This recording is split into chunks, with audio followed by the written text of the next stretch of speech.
Chapter 1. The Quiet Child. The tall ceilings echoed with every step. The marble floors were so shiny that they reflected everything: chandeliers, golden frames, and the endless lines of columns. This was home. A palace of glass and steel that stood high above the busy streets of New York City. For most, it would be a dream. For young Barron Trump, it was quiet. Too quiet. He was only a child, but he already knew his life was different. At 5 years old, Barron understood things that most kids didn't. He knew his father was important. He knew his last name wasn't just a name. It was a brand, a force, and a responsibility. When people said Trump, they either smiled brightly or frowned deeply. But what did that mean for him? He didn't know yet. Barron spent most of his time in his own world. His favorite room was his playroom. It was filled with everything a child could dream of: blocks, much bigger than normal ones, toy cars, some big enough to sit in, and books, rows and rows of colorful books. But Barron didn't need all these things.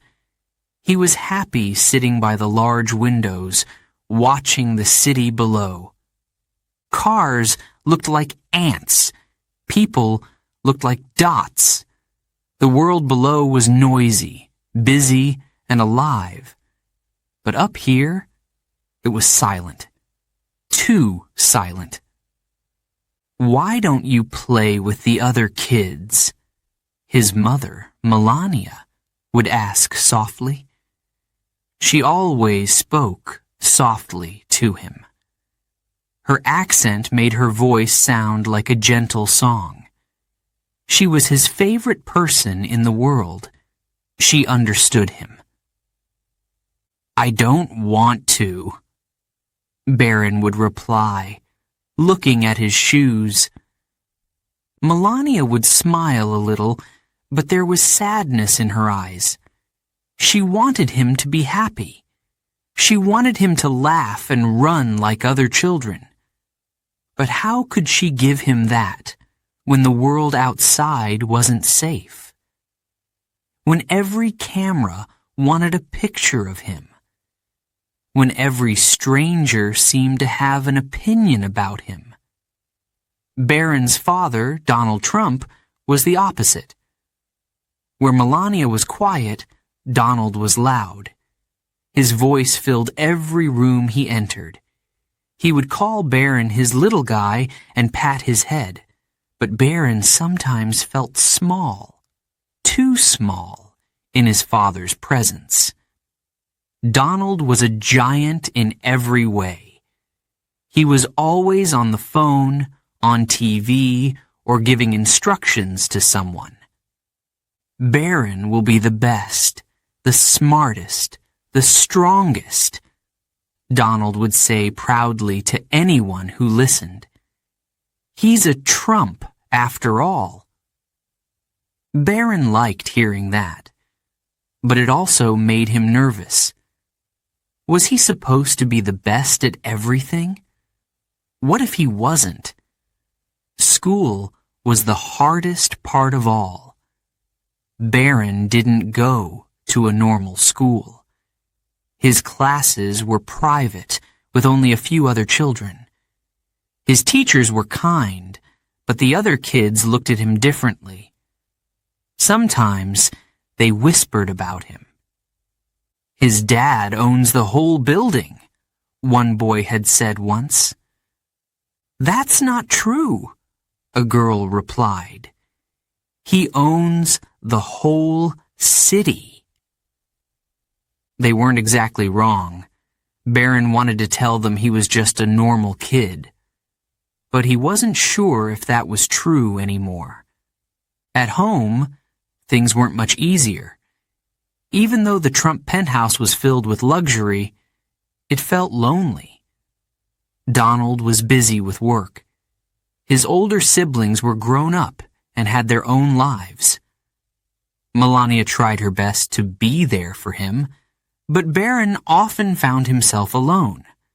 The staff were kind. They called him Mr. Barron and always smiled at him. But they weren't friends. They were adults who followed his father's orders.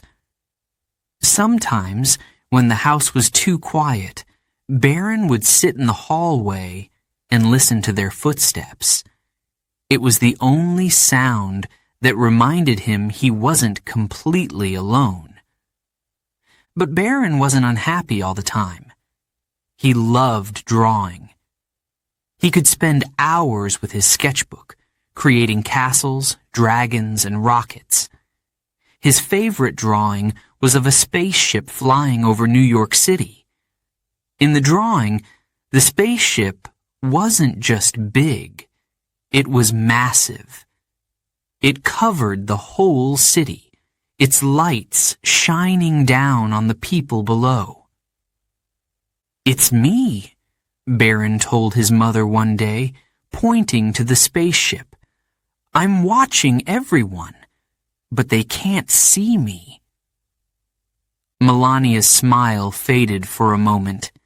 Then she hugged him tightly.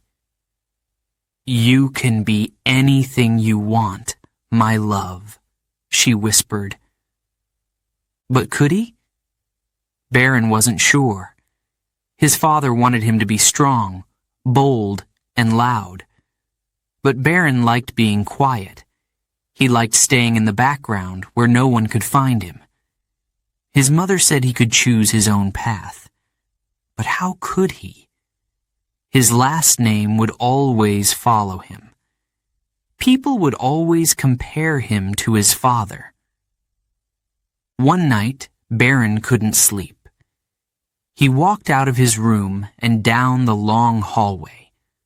The lights were dim, and the house felt even bigger at night. He stopped at the large doors to his father's office. Inside, he could hear his father's booming voice. He was talking about deals, buildings, and money. For a moment, Barron imagined himself standing in that office one day, wearing a suit, giving orders. But then, he thought of his spaceship. He thought of flying high above the city, free from everything below. Barron turned away from the door. He didn't want to be like his father. At least, not yet. He wanted to stay quiet for a little while longer. The next morning, Melania found him sitting by the window again, watching the city. "What are you thinking about, my love?" she asked. Barron shrugged. "Just everything." Melania sat beside him and took his hand. "You don't have to figure it all out now," she said. "Just take your time. You are special, Barron, in your own way." Barron didn't say anything, but he squeezed her hand. He didn't know what his future would be. He didn't know if he could be like his father or if he even wanted to be. But for now, he was just Barron. The quiet child. And that was enough. Chapter 2. A Mother's Shield. The cameras flashed like lightning, filling the room with blinding bursts of light. Voices called out from every direction, sharp and loud. "Melania, over here. How is Barron? What's it like being the First Lady?" Melania smiled. It was a soft, practiced smile. The kind that gave nothing away. She moved gracefully, her long coat brushing against the polished floors, but her hand never left Barron's shoulder. He stood close to her side, his small face half hidden behind her. He hated the cameras, the noise, the attention. And Melania knew it. When they finally got into the car, the doors shut with a heavy thud, silencing the chaos outside. Melania exhaled deeply and looked down at Barron. He was staring out of the window, his little hands clenched tightly in his lap. "Are you okay, my love?" she asked, her voice calm and soothing. Barron didn't answer right away. His eyes followed the buildings as they blurred past. Finally, he mumbled, "Why do they always look at me? What do they want?" Melania reached over and smoothed his hair. "They don't know you, Barron. They just see a story. But I know you. That's all that matters." But was it all that mattered? Melania wondered this often, late at night when the world was quiet. Being the First Lady brought challenges she had never imagined.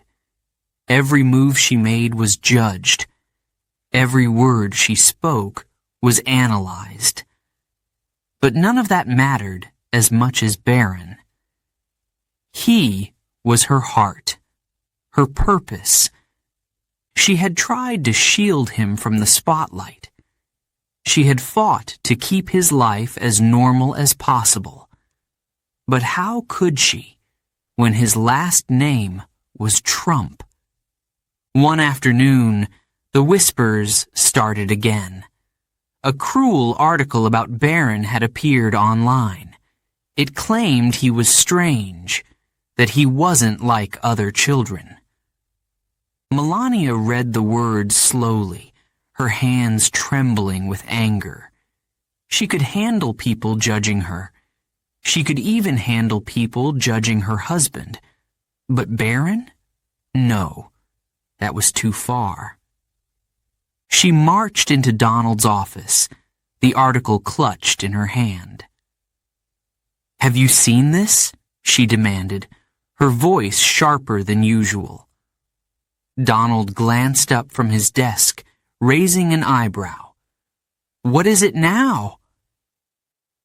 "Look what they are saying about Barron," she said, holding the paper out to him. Her voice cracked slightly, but her eyes were fierce. Donald skimmed the article, his expression unreadable. "It's just nonsense," he said finally. "People will talk. You know that." "But he's a child," Melania shot back. "They shouldn't talk about him like this. It's not fair." Donald leaned back in his chair, crossing his arms. "It's part of the package, Melania. They talk about all of us. Barron will get used to it." Melania shook her head. "He shouldn't have to get used to it. He's only 10 years old. He's innocent." Her voice softened on the last word, but her determination didn't waver. Donald sighed, rubbing his temples. "Fine. I'll talk to someone. We'll handle it." But Melania wasn't satisfied. She didn't trust the world to protect Barron. If anyone was going to fight for him, it would be her.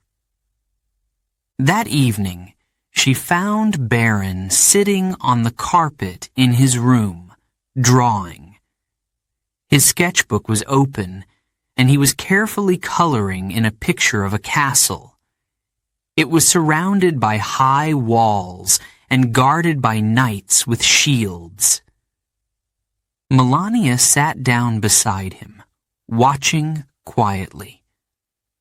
"What are you drawing?" she asked. "It's a castle," Barron said without looking up. "No one can get inside." The walls are too high. Melania's heart ached at his words. She placed a gentle hand on his back. You don't need walls, Barron. You have me. I will protect you. Barron stopped coloring and looked up at her. But you can't stop them from looking at me, he said softly. Melania didn't know what to say. He was right. No matter how hard she tried, she couldn't make the cameras disappear. She couldn't stop the whispers, but she could make sure he always felt loved. The next day, she made a decision. She would take Barron away from the noise, even if just for a little while. She packed their bags and arranged for a quiet trip to her homeland, Slovenia. It was a place where she had been just another girl, where there were no skyscrapers or reporters. She wanted Barron to see a world beyond the flashing cameras and tall walls. The air in Slovenia was fresh and cool. Barron's face lit up as they walked through the small village where Melania had grown up. He saw animals in fields, children playing without a care, and old houses with wooden roofs. Did you live here? Barron asked, wide-eyed. Melania nodded. Yes, it was simple, but it was home. Barron ran ahead, his laughter echoing through the quiet streets. For the first time in a long time, Melania saw him smile without hesitation. It was as if the weight of his world had been lifted, even if just for a moment. But even in Slovenia, the whispers found them. One afternoon, as they walked through a market, a man stopped them. He pointed at Barron and said, "That's Trump's son, isn't it?" Melania stepped forward, placing herself between the man and Barron. Her face was calm, but her voice was firm. "He is my son," she said, "and he is just a child." The man nodded awkwardly and walked away, but the encounter stayed with Melania. No matter where they went, Barron would always be seen as more than just a boy. She couldn't change that, but she could make sure he knew that he was loved, not for his last name, but for who he was. As they returned to New York, Melania felt more determined than ever. She couldn't silence the world. She couldn't stop the cameras or the gossip, but she could stand by Barron's side. She could teach him to be strong, to hold his head high, and to find peace in the chaos. "You're my son," she told him one night as she tucked him into bed, "and that is the most important thing in the world to me. Not the cameras, not the people. You." Barron smiled sleepily.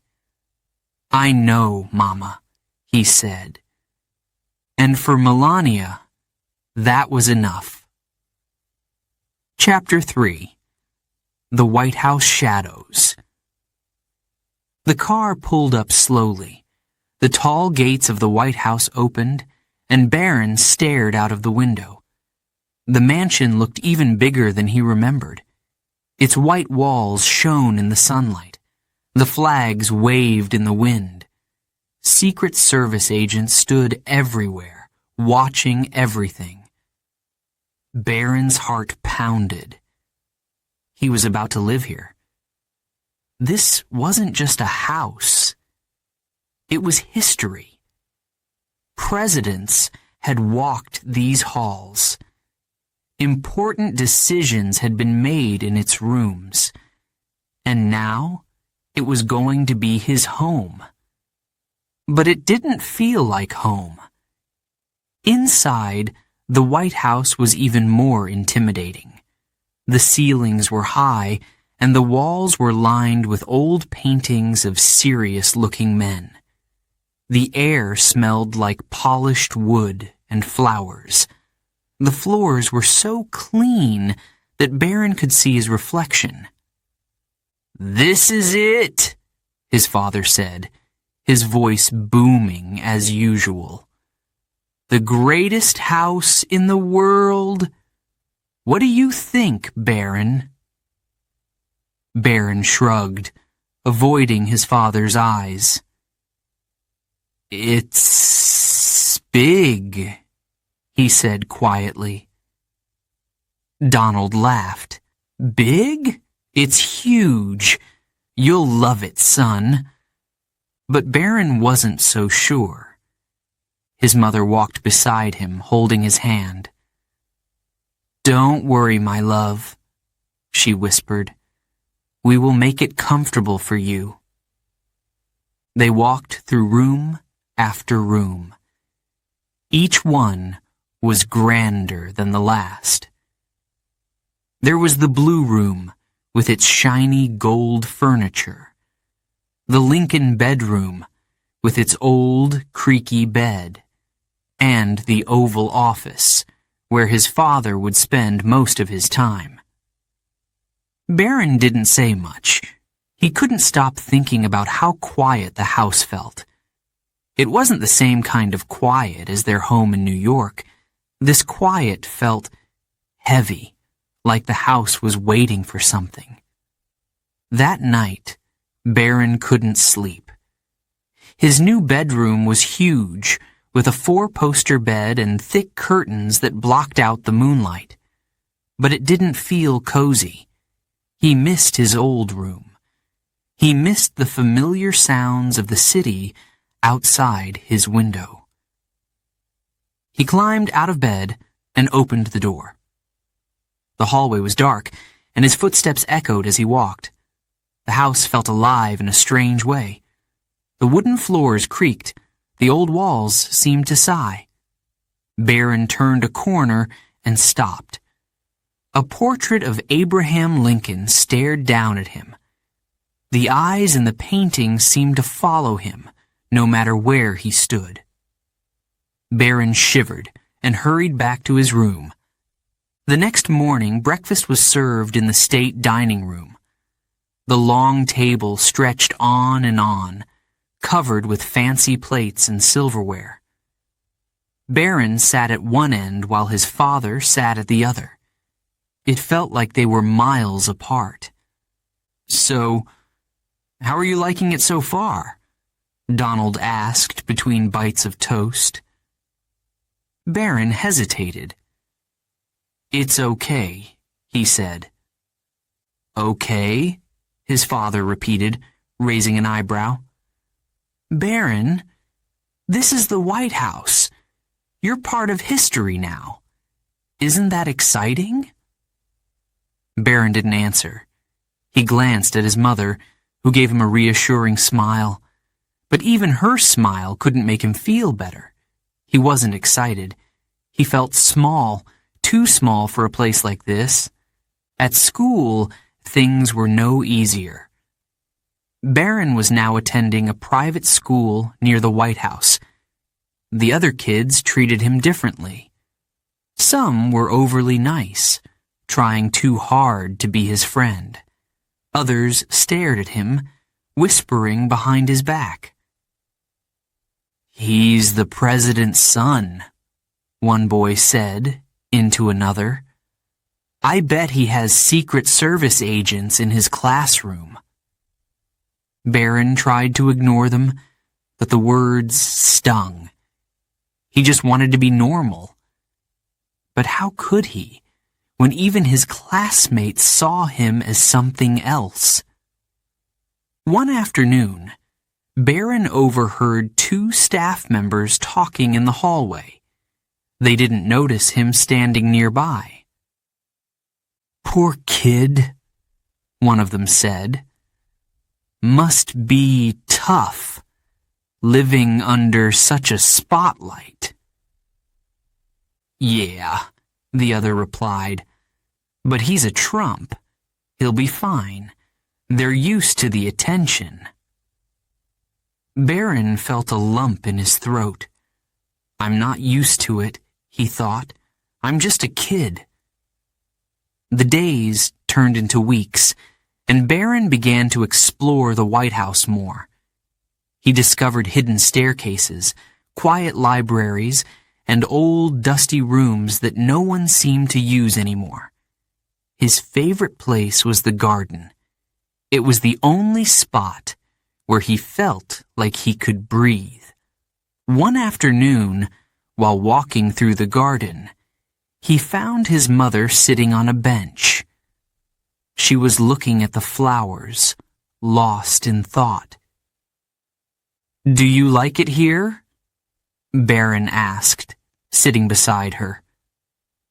Melania looked at him and smiled gently. "It is not about liking it," she said.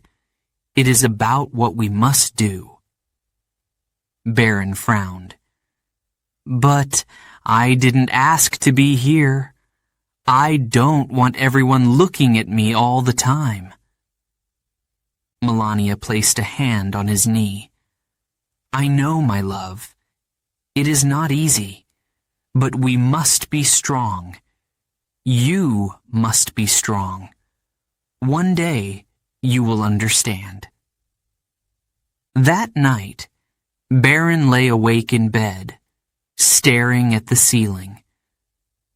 The house was quiet again, but now it felt different. The silence wasn't just heavy, it was alive. It felt like the walls were holding secrets, like the house itself was watching him. He thought about the presidents who had lived here before: Lincoln, Kennedy, Roosevelt. What had it been like for their families? Had their children felt the same pressure he felt now?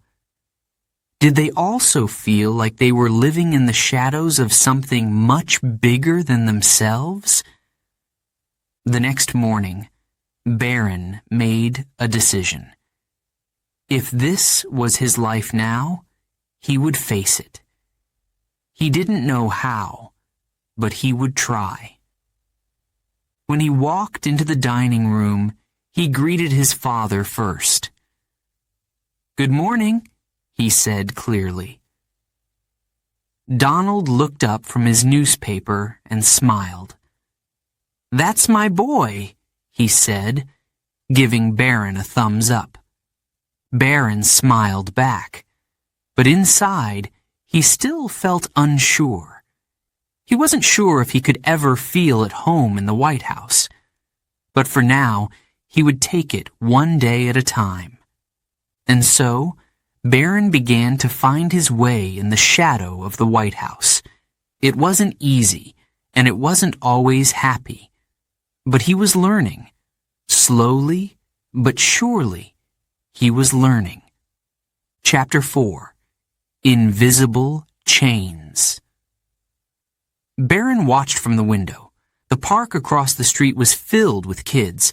They ran, laughed, and shouted, their voices carrying up to his room. One boy kicked a ball so hard it rolled into the street, and he ran after it, carefree and fearless. Barron sighed. He wanted to be like them, just for a little while. "Why can't I go?" he whispered to himself. The door to his room opened, and his mother stepped in. "Barron, lunch is ready," Melania said, her voice soft. Barron didn't turn around. "Mama, why can't I go to the park?" Melania paused. She walked over and stood beside him, looking out at the children below. "It is not safe," she said finally. "But why?" Barron asked, frustration creeping into his voice. "There are bodyguards. They can watch me." Melania knelt beside him, placing a gentle hand on his arm. "It is not just about safety," she explained. "People. They watch everything you do. They talk about you. They take pictures. You deserve your privacy." "But I don't feel private," Barron exclaimed, his voice breaking. "I feel like I'm in a cage. Everywhere I go, people look at me. I just want to be normal." Melania's heart ached. She wanted to tell him that things would get easier, that one day he would feel free, but she couldn't lie to him. His life was not normal, and it never would be. "You are not in a cage," she said softly. "You are protected. There is a difference." "It doesn't feel different," Barron muttered, pulling away from her. Melania kissed the top of his head. "You will understand someday, my love. But for now, you must trust me." Barron didn't answer. He just stared out the window as the children in the park played on, unaware of the boy watching them from above. The next day, Barron was determined. He didn't want to stay inside anymore. He waited until the house was quiet, the staff busy with their tasks. He slipped on his sneakers, grabbed a baseball cap, and pulled it low over his face. He knew the way out. He had seen the route before. Down the main staircase, through the side door. The Secret Service wouldn't expect him to leave without asking. His heart pounded as he crept through the hallways. Every creak of the floorboards made him freeze. What if someone stopped him? What would they say? Finally, he reached the door. He opened it slowly, holding his breath. The warm summer air hit his face, and for a moment he smiled. He had done it. He stepped outside and started walking quickly toward the park. He kept his head down, hoping no one would recognize him. But as he crossed the street, he heard someone call out, "Hey! Isn't that Barron Trump?" Barron's chest tightened.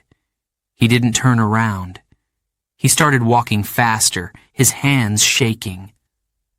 "Barron, wait!" the voice called again. Suddenly, two men in suits appeared in front of him. Secret Service. Their expressions were serious, their movements quick. One of them gently grabbed his arm. "Mr. Trump, we need to go back now," the agent said firmly. "No!" Barron shouted, pulling away. "I just want to go to the park. Leave me alone." "Sir, we can't allow that," the agent replied, his tone calm but unyielding. "It's for your safety." "I don't care," Barron yelled, his voice breaking. "I don't want to be safe.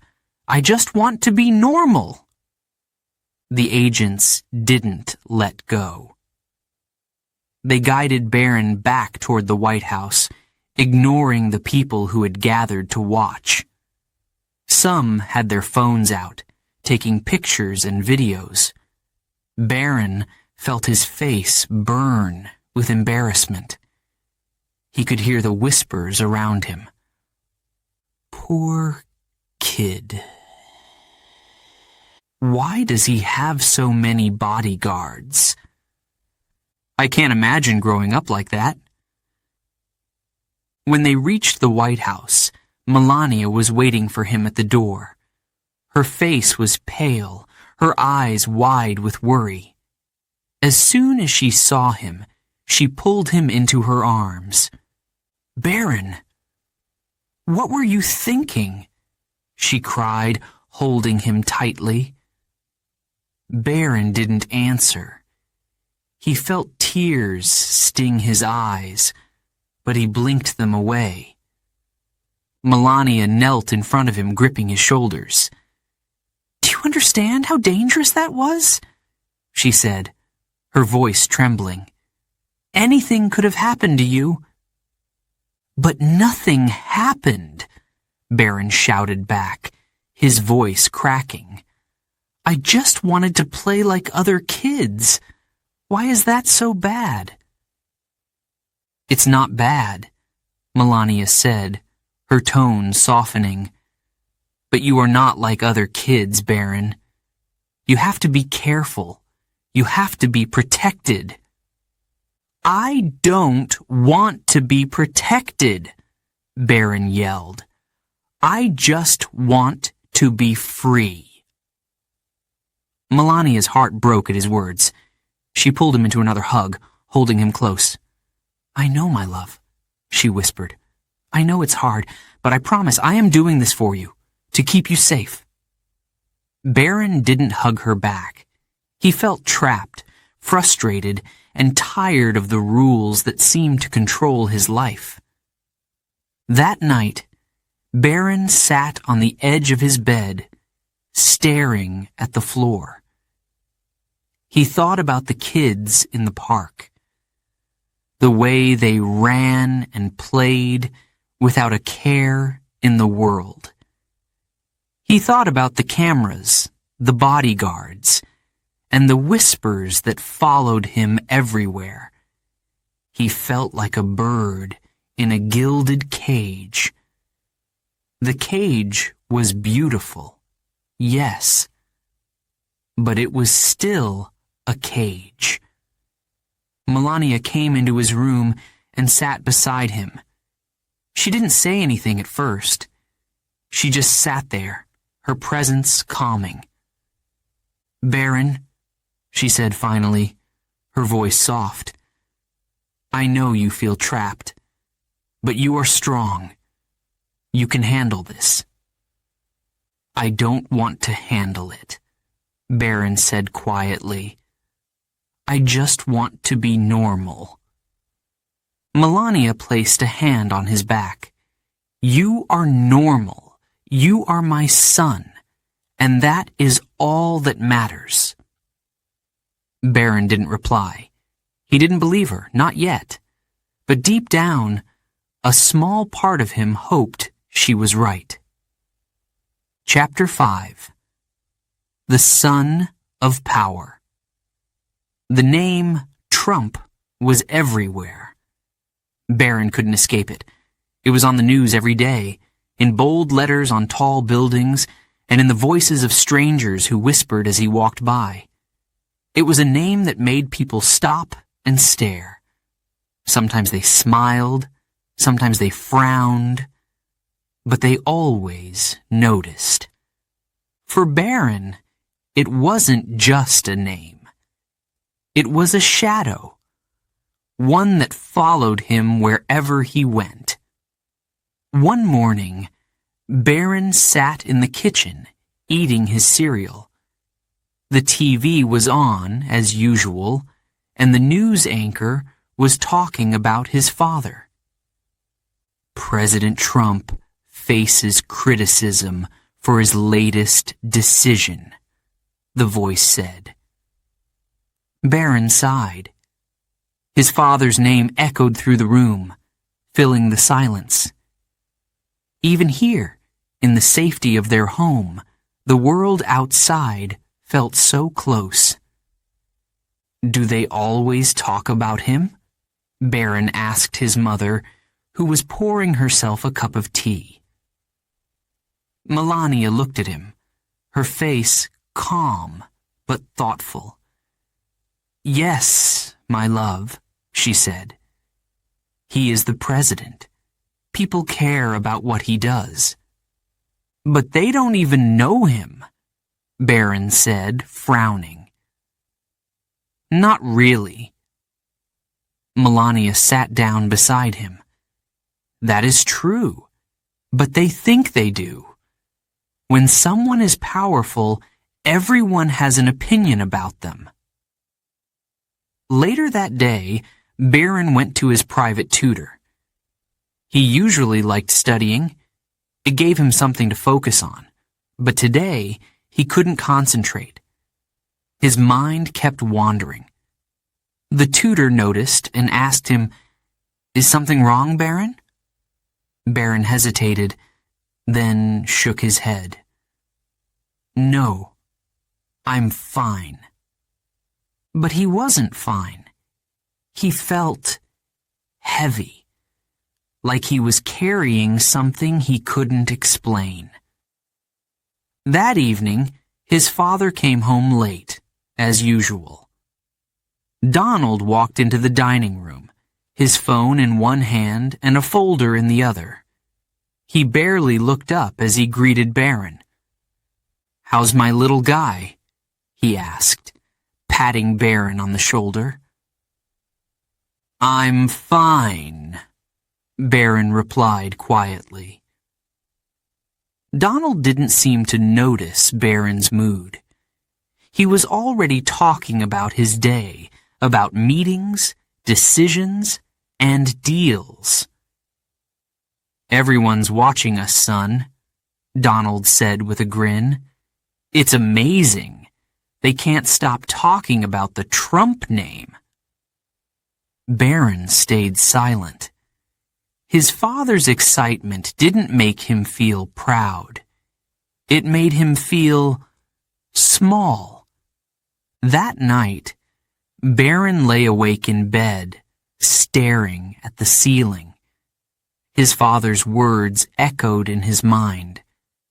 They can't stop talking about the Trump name. But what about his name? Barron didn't want to be just Trump's son. He wanted to be someone on his own.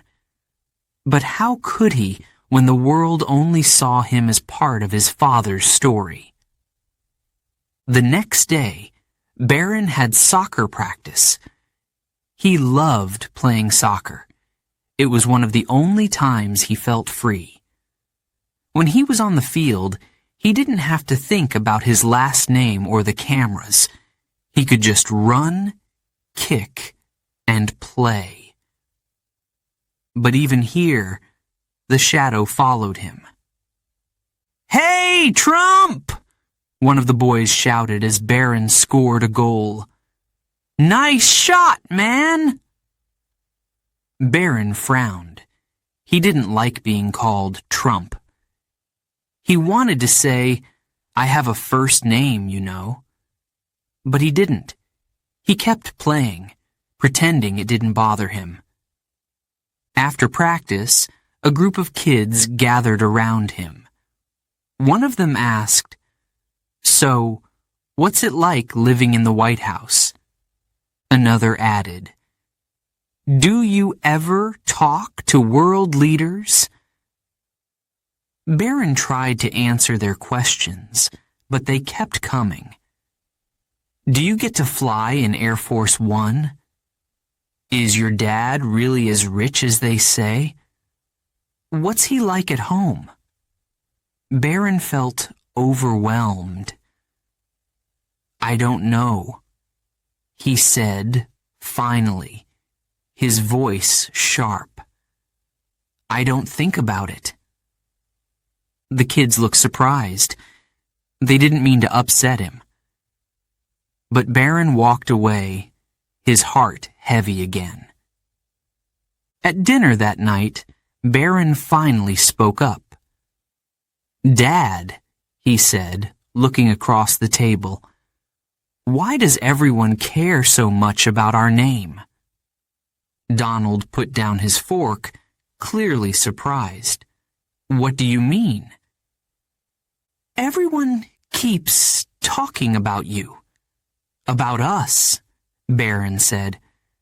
"It's like they think they know us, But they don't. It's weird. Donald smiled. That's because our name means something, Barron. It's power, respect, success. But what about me? Barron asked, his voice quieter now. What if I don't want to be all those things? What if I just want to be me? Donald looked at him for a long moment, his expression unreadable. Then he said, "You're part of this family, son. That name will always be yours, but what you do with it is up to you." That night, Barron thought about his father's words. What you do with it is up to you. Could it really be that simple? Could he choose to be more than just the president's son? More than a Trump? The next morning, Barron woke up early. He grabbed his sketchbook and began drawing. He didn't draw castles or rockets this time. Instead, he drew himself, standing tall, holding a soccer ball in one hand and a pencil in the other. In the background, the Trump name was written in bold letters. But this time, it wasn't overshadowing him. It was just there. When he showed the drawing to his mother, she smiled. "This is beautiful, Barron," she said. "You are finding your own story." Barron looked at the drawing again. For the first time, he felt a little lighter. The name Trump would always be a part of him, but it didn't have to define him. He was Barron. Just Barron. And that was enough. Before we begin Chapter 6, a quick note for our listeners. You're currently listening to this audiobook on Woo English. Remember, this content is specially made for Woo English listeners only. If you're hearing it on any other channel, it may be a violation of Woo English's rights. Please ensure you're tuned into the right source to fully enjoy and respect this audiobook journey. Now, let's continue the story. Chapter 6. Friends or Foes? The classroom buzzed with laughter and chatter. Barron sat at his desk, pretending to be focused on his book, but his mind wandered. He glanced at his classmates. They seemed so carefree, so normal. He wanted to feel like that too. "Hey, Barron," a boy's voice called. It was Ethan, one of the few kids Barron talked to at school. Barron looked up and smiled a little. "Hi." "Do you want to sit with us at lunch today?" Ethan asked, gesturing toward a small group of kids in the corner. They were laughing and joking, their voices echoing in the large classroom. Barron hesitated. He wasn't sure if they really wanted him there or if they were just curious about him, but Ethan seemed genuine. "Sure," Barron said quietly. At lunch, Barron sat with Ethan and his friends. They asked him a lot of questions, but not the usual ones about his dad or the White House. Instead, they asked about his favorite video games, soccer, and what movies he liked. For the first time in a while, Barron felt normal. He laughed at their jokes and even shared a story about his dog. For a moment, he forgot about the cameras, the security, and the heavy weight of his name. But deep down, he still felt a small doubt. Could he trust them? Or were they just being nice because of who he was? A few days later, Ethan came over to Barron's table again. "Hey, Barron," he said with a grin. I was wondering, what's it like living in the White House? Do you get to see the president every day? Barron froze. The question caught him off guard. Ethan had never asked about his family before. It felt strange. "It's okay, I guess," Barron said cautiously. Ethan nodded, his grin growing wider. "Come on, you must have some cool stories. Like, what's your room like? Do you ever see famous people?" Barron shrugged. "Sometimes." Ethan leaned in closer. "You can tell me, Barron. I won't tell anyone. Promise." Barron looked at him for a moment. Ethan seemed so friendly, so eager to listen. Maybe it was safe to share a little. Maybe he was just curious. "Well," Barron began, lowering his voice, "sometimes my dad has meetings with really important people. I've met some of them before." Ethan's eyes widened. "Like who?" Barron hesitated. He wasn't supposed to talk about these things, but Ethan was his friend, wasn't he? "Just people," Barron said finally, trying to change the subject. "It's not a big deal." The next day, Barron walked into school and felt the stares. Kids were whispering, glancing at him, and then quickly looking away. His stomach twisted. Something was wrong. At lunchtime, Ethan was nowhere to be seen. Barron sat alone, feeling uneasy. That's when one of the teachers approached him, holding a newspaper. "Barron," she said gently, "I think you should see this." Barron's heart sank as he looked at the headline. It was about him. A tabloid article filled with private details about his life, about his father's meetings, about his room in the White House, things he had only told Ethan.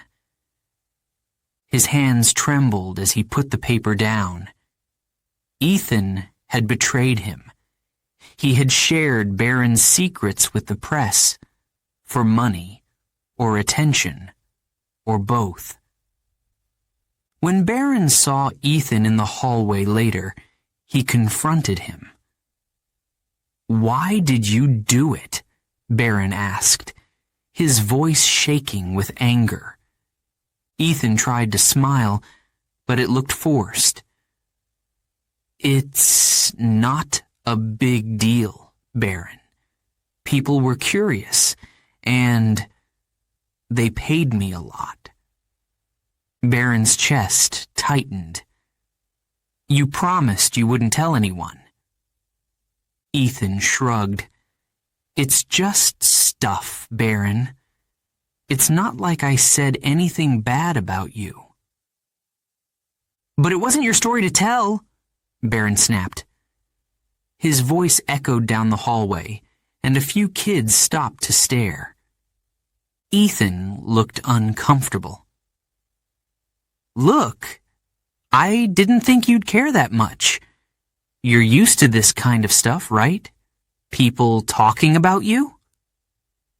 Barron felt tears sting his eyes, but he refused to cry in front of Ethan. "No," he said firmly. "I'm not used to it, and I thought you were my friend." Without waiting for a reply, Barron turned and walked away, his heart heavy with betrayal. That evening, Barron sat in his room, staring at the newspaper. The words blurred as his mind raced. He had trusted Ethan. He had let his guard down. And now, everyone knew things about his life that were supposed to be private. Melania walked into the room and saw the paper on his desk. Her face softened with concern. "Barron, what happened?" she asked, sitting beside him. Barron told her everything. About Ethan, about the betrayal, about how he felt like he couldn't trust anyone. Melania listened quietly, her hand resting on his back. When he finished, she said softly, "I am so sorry, my love. Sometimes people will disappoint you, but this does not mean you should close your heart." "How can I trust anyone now?" Barron asked, his voice small. Melania thought for a moment. "Trust is like a plant," she said. "It takes time to grow. You must choose carefully who you give it to. Not everyone deserves it, but some people do. You will find them." Barron didn't feel comforted. Not yet. But he nodded. His mother's words stayed with him as he lay in bed that night, staring at the ceiling. The next day at school, Barron avoided everyone. He didn't talk. He didn't laugh. He didn't smile. He felt like a wall had gone up inside him. A wall to keep people out, to keep himself safe. But deep down, he didn't want to live behind a wall forever. He wanted friends. Real friends. People he could trust. For now, though, he stayed quiet. He stayed guarded. He had learned his lesson. Trust was precious, and not everyone deserved it. Chapter 7. A World Divided. Barron sat in the back seat of the car, staring out the window. The streets were full of people, holding signs and chanting. Some of the signs had his father's name in bold letters. Some were supportive. Others were not. He pressed his forehead against the glass, feeling a strange mix of emotions. He had seen protests on TV before, but seeing it in person was different. It was louder. It was angrier. It felt real. "Why are they so mad, Mama?" he asked softly, turning to his mother. Melania, sitting beside him, glanced at the crowd. Her face was calm, but her eyes showed worry. "People have different opinions," she said gently. "They do not always agree with your father, or with us." "But why do they hate us?" Barron asked. His voice cracked. He wasn't sure he wanted to know the answer. Melania reached over and squeezed his hand. "Not everyone hates us, my love. Many people care about what your father does. They believe in him.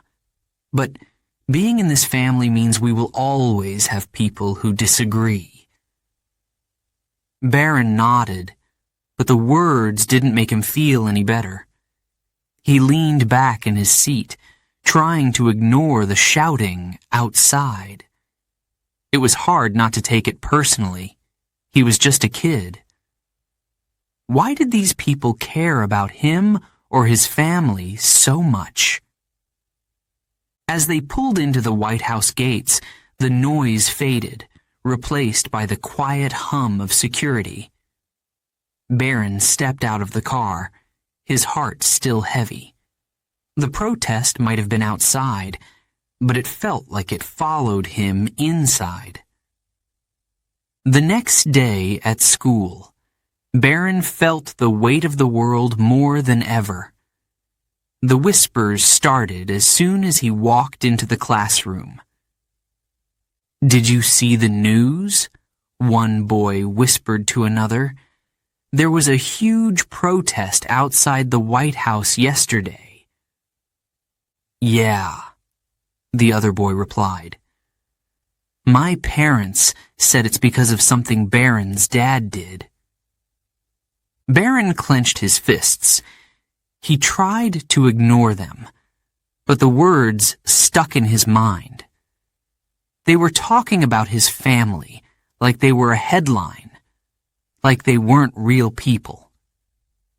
At lunchtime, he sat alone. He didn't feel like dealing with anyone, but even from across the cafeteria, he could feel the stares. He wondered what they were thinking. Were they judging him? Did they blame him for his father's decisions? That evening, Barron sat on the couch, scrolling through his phone. He knew he shouldn't look at social media, but he couldn't help himself. The comments were everywhere. Trump's son is probably just like him. Poor kid.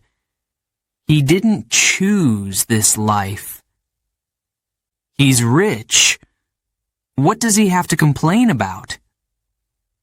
Barron put his phone down, his chest tight. He felt trapped between two worlds.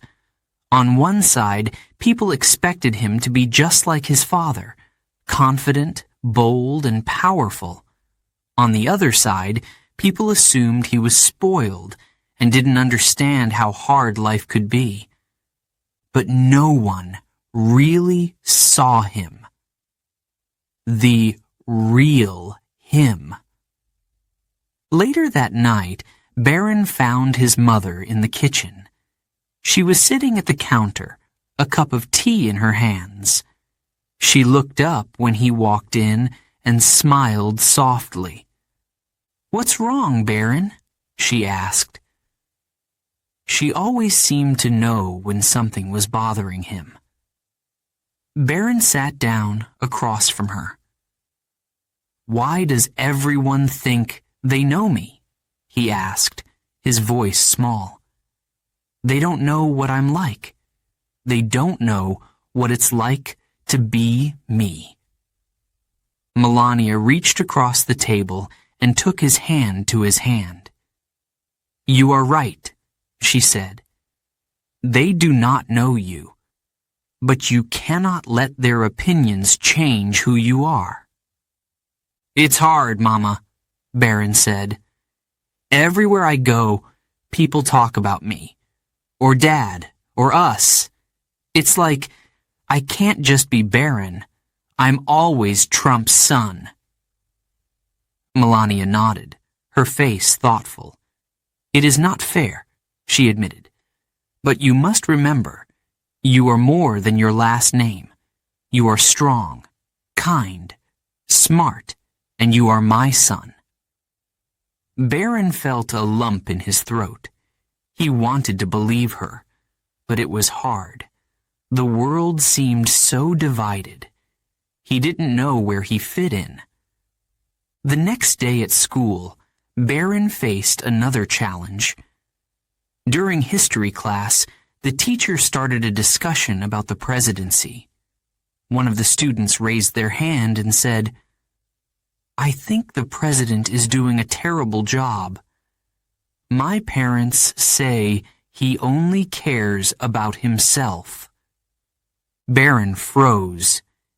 He could feel everyone's eyes on him. The teacher glanced at Barron, then quickly changed the subject, but the damage was done. Barron felt like he was shrinking in his seat. He wanted to say something, to defend his father. But what could he say? After class, one of the boys approached him. "Hey, Barron," he said awkwardly. "I didn't mean anything by what I said in there. I was just repeating what my parents told me." Barron nodded, but he didn't respond. He didn't trust himself to speak without his voice shaking. That evening, Barron sat alone in the garden behind the White House. The air was cool, and the stars were just starting to appear. He thought about everything that had happened over the past few days. The protests, the whispers, the stares. He felt like he was caught in the middle of a world that was always arguing, a world that judged him before knowing him. But as he looked up at the stars, he remembered his mother's words, "You are more than your last name." Barron took a deep breath. Maybe he couldn't change how people saw him. Maybe the world would always be divided. But he could decide how he saw himself. And that was a start. Chapter 8. The Weight of Expectations. The dining room was filled with the warm glow of chandeliers. The long table was set with fine china, and the smell of roasted chicken filled the air. Barron sat at one end, his father at the other. His mother sat between them. Her face calm as always. The table was quiet, except for the clinking of silverware.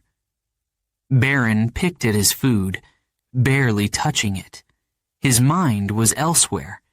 He felt the weight of the room, the weight of the expectations that seemed to follow him everywhere. "Barron." Donald's voice boomed suddenly, breaking the silence. "You've been quiet. What's on your mind?" Barron looked up, startled. His father's eyes were sharp, focused on him. Barron hesitated, then shrugged. "Nothing." "Come on," Donald said, leaning back in his chair. "You're a trump. You've always got something to say. Let's hear it." Barron clenched his fork tightly. He wanted to speak, but the words caught in his throat. He felt his mother's gentle gaze on him, silently encouraging him to talk. I was just thinking," Barron began slowly, "about what I want to do when I grow up." Donald grinned. "That's my boy. Planning for the future already. So, what is it? Real estate? Business? Maybe politics?" Barron looked down at his plate. His father's voice was filled with excitement, but Barron didn't share it. "Actually, I don't think I want to do any of those things," he said quietly. The room fell silent. Donald's smile faded, replaced by a frown. "What do you mean?" he asked, his voice firm. "You're a trump. Business and politics are in your blood." Barron shifted uncomfortably in his chair. He could feel his father's eyes on him, heavy with expectation. "I know," he said softly, "but I don't think it's for me."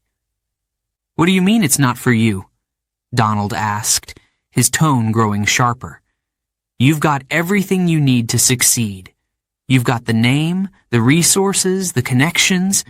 You can do anything." Barron looked up, his hands trembling.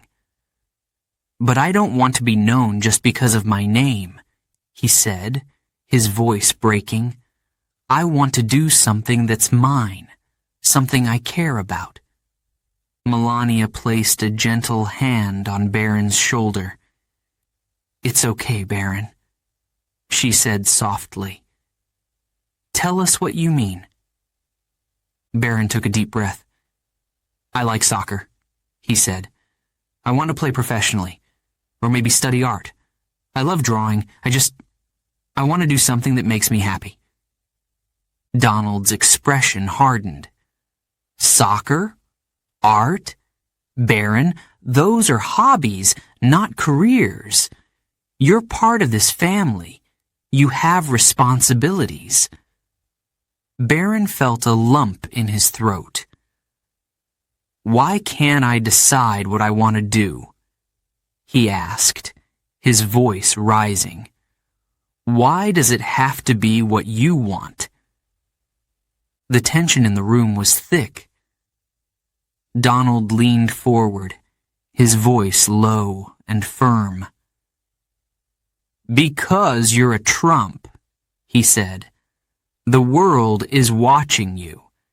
They expect you to be great, to lead.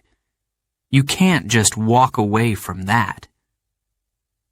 Barron stood up, his chair scraping against the floor.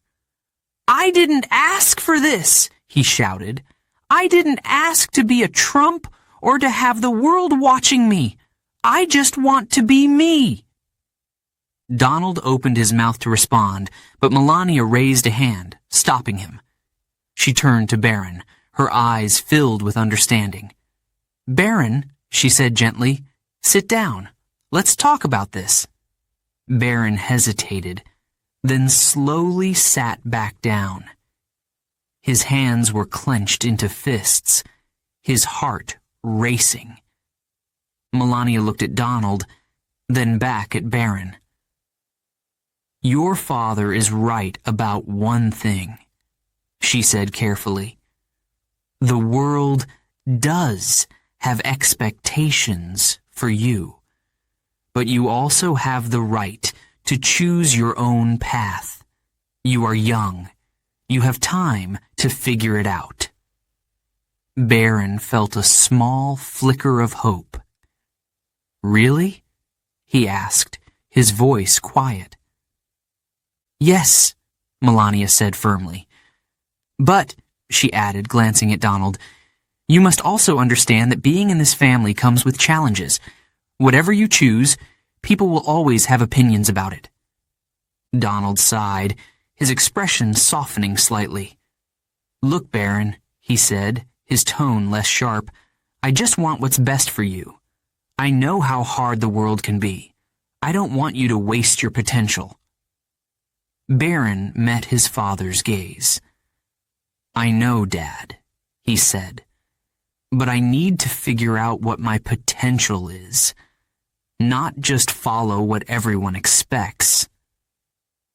The room fell silent again, but this time it felt different.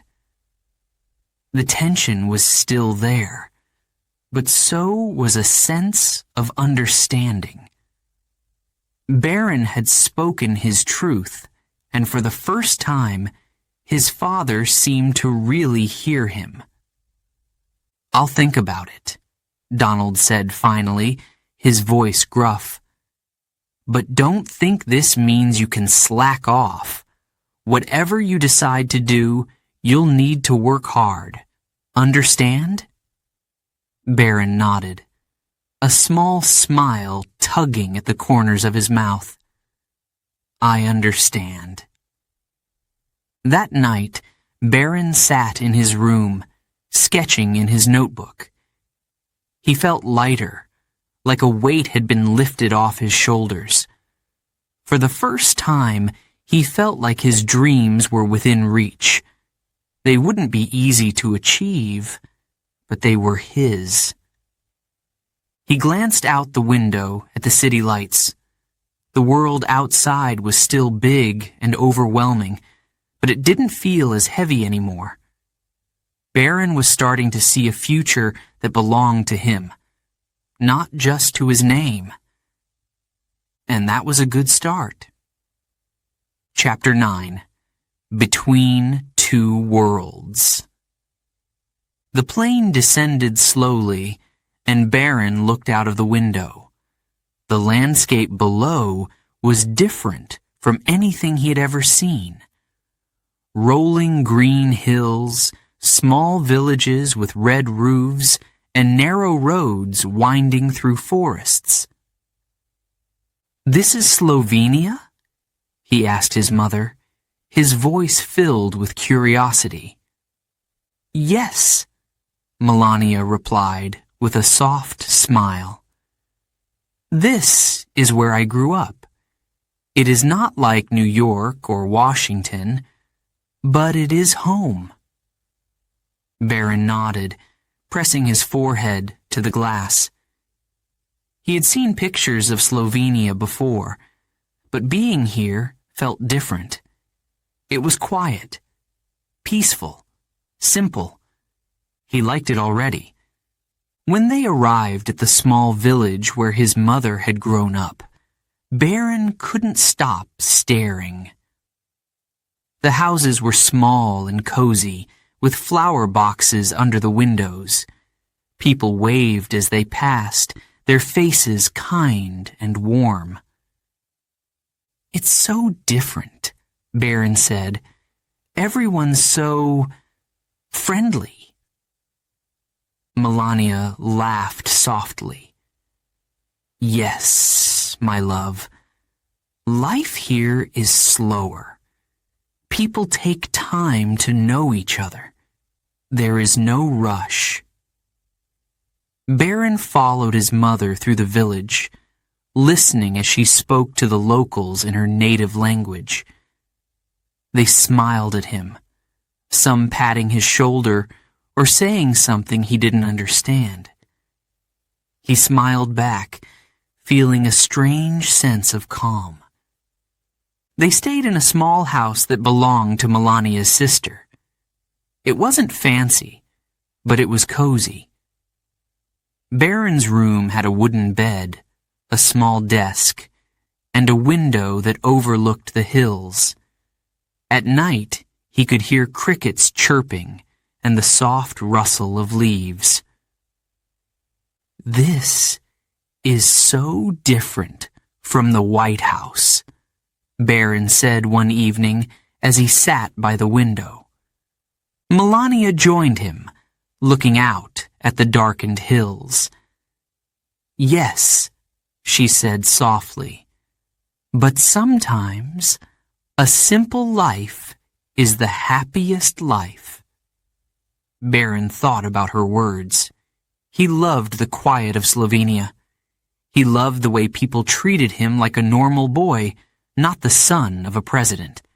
For the first time in a long time, he felt free. During their visit, Barron spent his days exploring. He hiked through the hills, picking wildflowers and watching birds. He helped his mother's family with chores, like feeding the chickens and picking vegetables from the garden. One afternoon, he sat by a small river, dipping his feet into the cool water. He felt happy. It was a feeling he hadn't felt in a long time. But the peace didn't last forever. One evening, as Barron and Melania walked through the village, a man approached them. He held a camera and started taking pictures. Melania immediately stepped in front of Barron, her expression sharp. "No," she said firmly, her voice strong despite her calm tone. "Please, leave us alone." The man hesitated, but then he lowered his camera and walked away. Barron watched him go, his chest tightening. He had forgotten, just for a little while, that his life was never truly private. The next morning, Barron woke up to find his name in the news again. A picture of him by the river had been posted online, along with an article about his visit to Slovenia. It wasn't anything negative, but it still stung. "Why can't they just leave us alone?" Barron asked his mother at breakfast. "I'm just a kid." Melania placed a hand on his arm. "I know, my love," she said softly. "But this is our life. People will always be curious." Barron frowned. "I don't want them to be curious. I just want to live." Melania's face softened, and she reached across the table to hold his hand. "You are stronger than you know, Barron," she said. "You can find peace, even in a life like ours. But you must choose it." When it was time to leave Slovenia, Barron felt a deep sadness. He didn't want to go back to the loud, busy world of Washington. He didn't want to face the cameras, the whispers, or the expectations. On the plane ride home, He stared out the window, watching the hills disappear into the clouds. "I wish we could stay," he said quietly. Melania placed a hand on his shoulder. "I know," she said, "but the world is waiting for us, and you are strong enough to face it."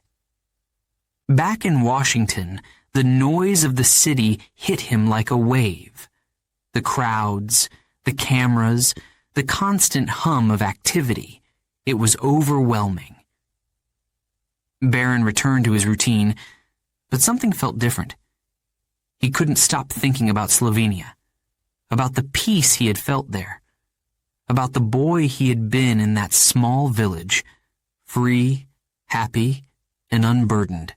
One evening, Barron sat in the White House garden, sketching in his notebook. He drew the hills of Slovenia, the small houses, and the river where he had sat. His father walked by and stopped, looking over his shoulder. "What's that?" Donald asked. "Slovenia," Barron replied, without looking up. Donald frowned slightly. "You really liked it there, didn't you?" Barron nodded. "It felt real. Like life. There is about more than just money or power." Donald sat down beside him, a rare moment of quiet between them. "Life is different everywhere," he said. "But no matter where you are, you have to find your own way, your own purpose." Barron looked at his father, surprised by his words. "Do you think I can?" he asked. Donald smiled faintly. "You're my son," he said. "Of course you can." That night, Barron thought about his father's words.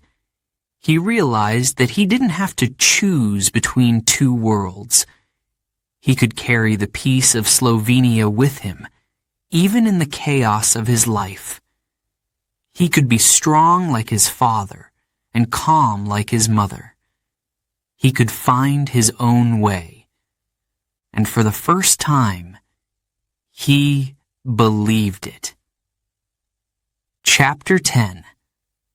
Breaking the Silence. The morning started like any other. Barron sat at the kitchen table, scrolling through his phone as he sipped his orange juice. But then he saw it, a headline. Bold and cruel. Barron Trump, troubled teen or problem child. His stomach dropped. The article was full of lies, stories about him skipping school, fighting with his parents, and being spoiled beyond belief. None of it was true, but the words hurt. He threw his phone down, his hands trembling. "Why do they do this?" he muttered. "Why do they make up stories about me?" Melania looked up from her tea, her expression calm but concerned.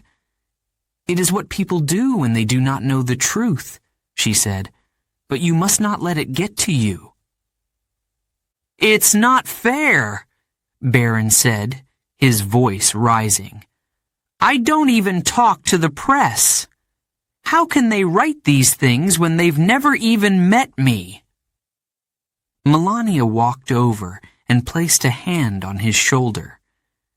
"I know it is unfair, my love," she said softly.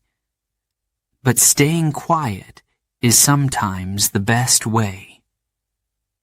But Barron shook his head. "Not this time," he said firmly. "I'm tired of being quiet. I'm tired of letting people think they can say whatever they want about me." That afternoon, Barron sat in his room, staring at a blank page in his notebook. His mind raced. What would he say? How could he explain what it was like to live his life? After a few moments, he picked up his pen and began to write. The words flowed out of him, raw and honest. He wrote about the cameras, the whispers, and the pressure to be perfect. He wrote about how lonely it felt to live in a world where everyone thought they knew him. When he finished, he read it over. His hands were shaking, but his heart felt lighter. He knew what he had to do. The next day, Barron asked his parents if he could speak publicly. At first, Donald raised an eyebrow. "You sure about this, son?" he asked. "Once you say something, you can't take it back." "I'm sure," Barron said. "I need people to know the truth. I need them to know who I really am." Melania nodded, her face filled with pride. "If this is what you want, Barron, we will support you." A week later, Barron stood backstage at a press conference. The room beyond was filled with reporters, their cameras pointed at the podium. His heart pounded as he peeked out at the crowd. He had never spoken in front of so many people before. "You've got this," Melania whispered, squeezing his hand. Donald gave him a pat on the back. "Go out there and show them who you are," he said. Barron nodded, taking a deep breath. Then he stepped out onto the stage.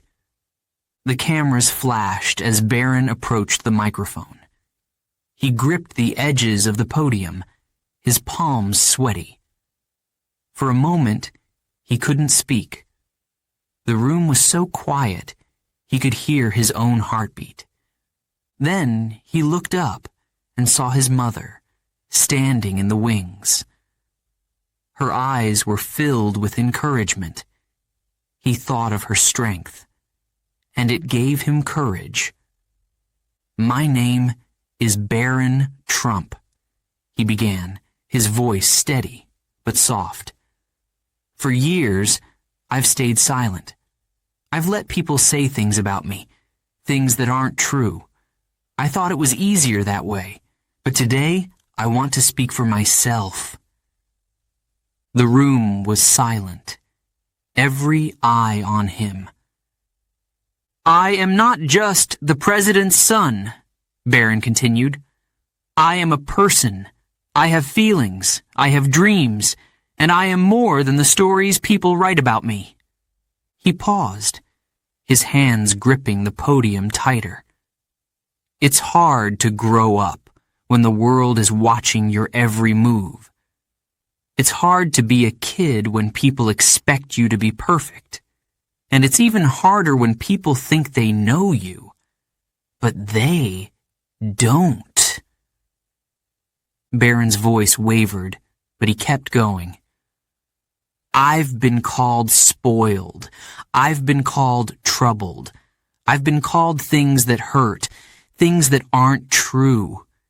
And I want to ask everyone listening, how would you feel if people talked about you like that? If they judged you without knowing you?" He glanced down at his notes, then looked back at the crowd.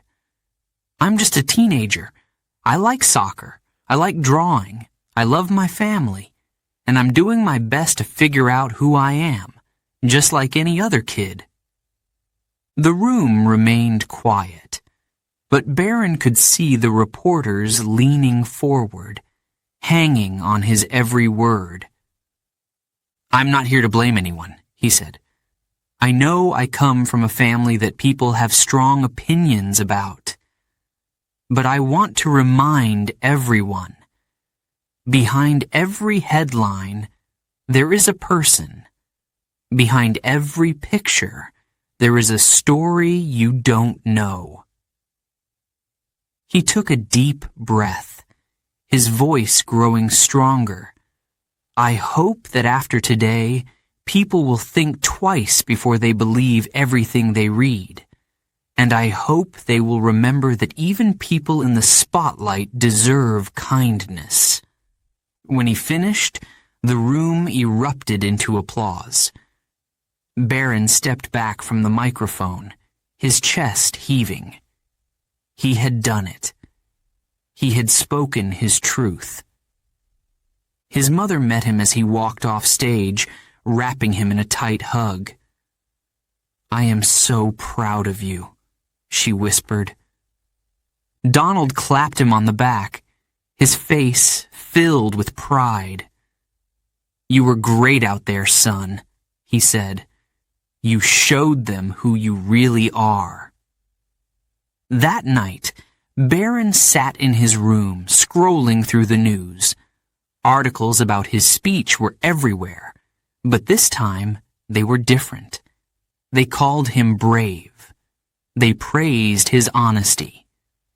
For the first time, Barron felt like the world was seeing him for who he really was. Not just the president's son, but a person with his own voice. And for the first time, he felt free. Chapter 11. Stepping Out of the Shadow. The air felt lighter after Barron's speech. For the first time in years, he felt like people saw him for who he was, a teenager, not just a name. But even as the applause faded and the headlines turned kind, Barron knew his journey wasn't over. He still had to figure out one important thing: who he wanted to be. A few weeks later, Barron sat in his room, flipping through his sketchbook. Each page held a piece of him: drawings of soccer players, dreamlike cities, and even his family. He smiled at a sketch of his dog before turning to a blank page. He picked up his pencil, but hesitated. The same question kept coming back to him. What comes next? At dinner that evening, Barron's father brought it up.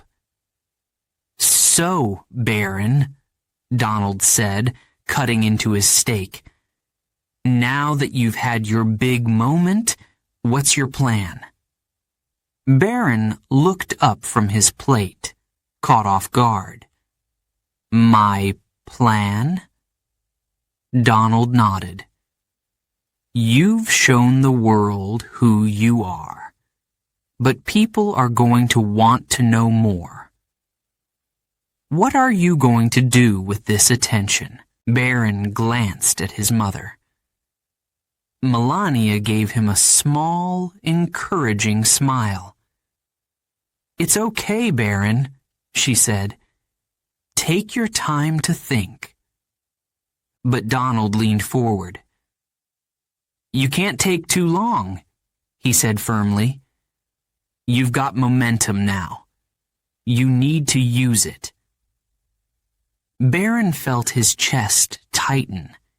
His father's words were heavy, as if the weight of the Trump name had returned, pressing down on him. "I don't know yet," he admitted, "but I don't want to rush into something just because people expect me to." Donald frowned, but didn't argue. Melania reached over and squeezed Barron's hand. "You will find your path," she said gently. That night, Barron sat by the window, staring out at the city lights. His father's words echoed in his mind. You need to use it. But Barron didn't want to just use the attention. He wanted to build something meaningful, something that was his. He grabbed his sketchbook and started drawing. This time, he didn't plan or think too much. He just let the pencil move across the page. By the time he finished, it was nearly midnight. He held up the drawing. A boy standing at the edge of a forest, looking at a bright, open field ahead. Barron smiled. It felt right. The next day, Barron met with his mother in the garden. She was sitting on a bench, sipping tea and enjoying the quiet. Barron joined her, holding his sketchbook. "Mama," he began, "can I talk to you?" "Of course, my love," Melania said, setting down her cup. "What is on your mind?" Barron opened his sketchbook and showed her the drawing. "This is how I feel," he said, "like I'm standing here, not sure which way to go, but I think I want to do something creative." Melania studied the drawing for a moment, her face thoughtful. "It is beautiful," she said softly. "You have a gift, Barron, and if this is what makes you happy, then you should follow it." "But what about Dad?" Barron asked. "He wants me to do something big, something important." Melania placed a hand on his shoulder. "Your father wants you to be successful, but success does not have to mean the same thing for everyone. You can be successful by being true to yourself." Inspired by his mother's words, Barron decided to explore his passion. He started sharing his drawings with a small group of trusted friends and teachers. Their feedback was encouraging, and for the first time, Barron felt like he was building something that was his own. But as he worked on his art, he also returned to soccer. Being on the field gave him a sense of freedom and focus that nothing else could. His days were filled with practice, sketching, and moments of quiet reflection.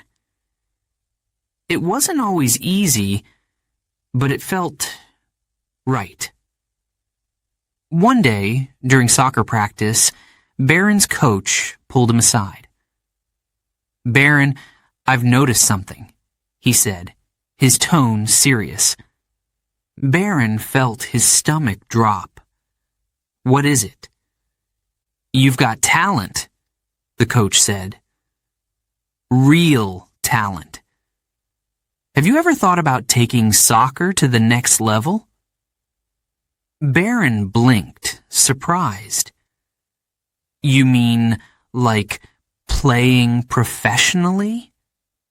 The coach nodded. "It's not going to be easy. It'll take hard work, discipline, and focus. But I think you've got what it takes." Barron felt a spark of excitement, but also doubt. Could he really do it? Could he juggle his love for soccer and art? And what would his father think? That evening, Barron sat down with his parents to talk. He told them about the coach's words and his dreams of pursuing both soccer and art. Donald listened quietly, his expression unreadable. When Barron finished, there was a long pause. "You want to do both?" Donald asked finally. "Yes," Barron said firmly. "I love both. And I think I can make it work." Donald leaned back in his chair, crossing his arms. "It's going to be tough," he said. "Balancing two passions isn't easy, but if anyone can do it, It's you." Barron's eyes widened. "You mean that?" Donald nodded. "You've shown me something over the past few weeks, Barron. You've got drive. You've got heart. That's what it takes to succeed, no matter what you choose." Melania smiled. Her eyes filled with pride. "We are here for you, Barron," she said. "Always." Over the next few months, Barron threw himself into his work. He practiced soccer every day, pushing himself harder than ever.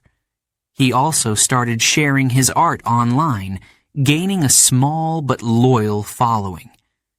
His sketches of life, dreams, and emotions connected with people in ways he hadn't expected.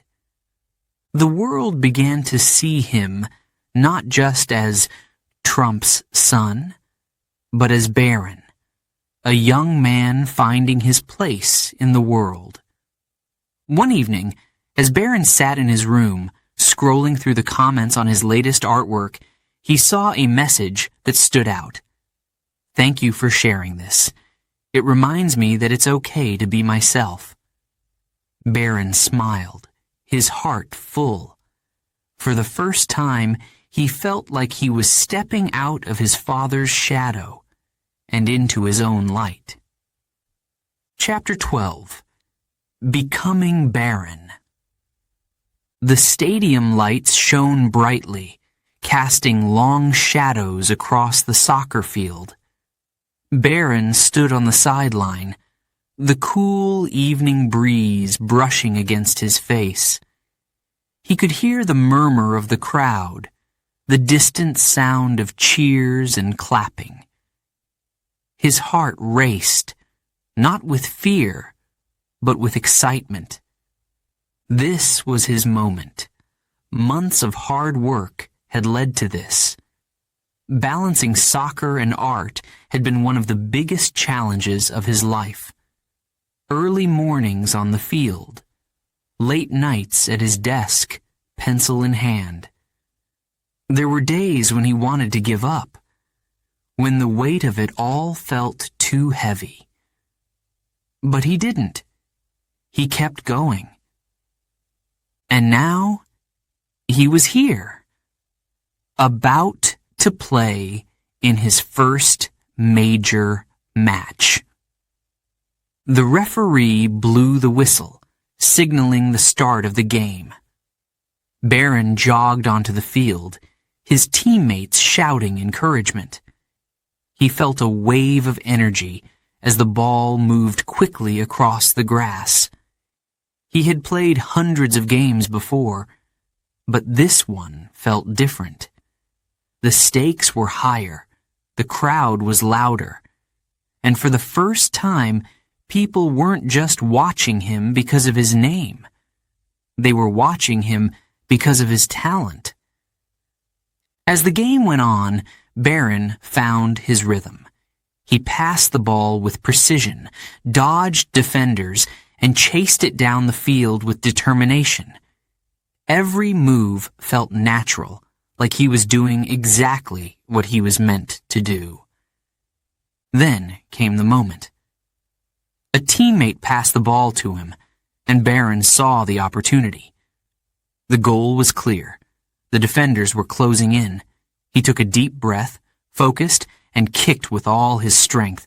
The ball soared through the air and landed perfectly in the net. The crowd erupted into cheers. His teammates ran to him, shouting his name and patting his back. Barron couldn't stop smiling. He had done it. Not for his father, not for anyone else, but for himself. After the game, as Barron walked off the field, he spotted his parents in the crowd. Melania was clapping, her face glowing with pride. Donald gave him a thumbs up, his grin wide and genuine. Barron felt a warmth in his chest. For the first time, He felt like they saw him, not as the president's son, but as Barron. That night, as he sat in his room, Barron picked up his sketchbook. The events of the day were still fresh in his mind. The cheers, the goal, the feeling of accomplishment. He began to draw, letting his pencil capture the emotion. When he finished, he stared at the page. It was a picture of himself, standing on the soccer field, surrounded by light. In the background, there were no shadows, no crowds, just an open field and a bright, endless sky. The next morning, Barron's drawing went viral. He had shared it online with a simple caption. "This is how it feels to be me." The response was overwhelming. People from all over the world commented, praising his talent and honesty. Some shared their own stories of feeling misunderstood or trapped by expectations. Others simply thanked him for being brave enough to share his journey. Barron read every comment, his heart full. He realized that his art wasn't just about him anymore. It was about connection, about showing people that it was okay to be themselves. As time went on, Barron continued to grow. His soccer skills improved, and he became known for his creativity on the field. His art also gained recognition, with galleries inviting him to showcase his work. He was living in two worlds, sports and art. But for the first time, he felt balanced. He wasn't just Trump's son. He wasn't just a name in the headlines. He was Barron, a young man finding his own way in a complicated world. One evening, Barron sat with his parents in the White House garden. The sun was setting, casting a golden glow over the flowers and trees. "I'm proud of you, Barron," Donald said, his voice softer than usual. "You've worked hard to get where you are, and you've done it your way." Melania smiled, her hand resting on Barron's shoulder. "You have shown strength, my love," she said, "and kindness. That is what makes you special." Barron looked at his parents, feeling a deep sense of gratitude. "Thank you," he said quietly, "for believing in me." That night, Barron sat at his desk, staring out at the city lights. He thought about everything he had been through, the struggles, the pressure, the doubts. But he also thought about the lessons he had learned, about the people who had supported him, about the dreams he had yet to chase. He picked up his sketchbook and turned to a blank page. Slowly, he began to draw. This time, he drew a path winding through a forest, leading to a bright horizon. Along the path were footprints, each one leading farther and farther away from the shadows. When he finished, Barron smiled. The drawing wasn't just art. It was a reflection of his journey. A journey that was far from over.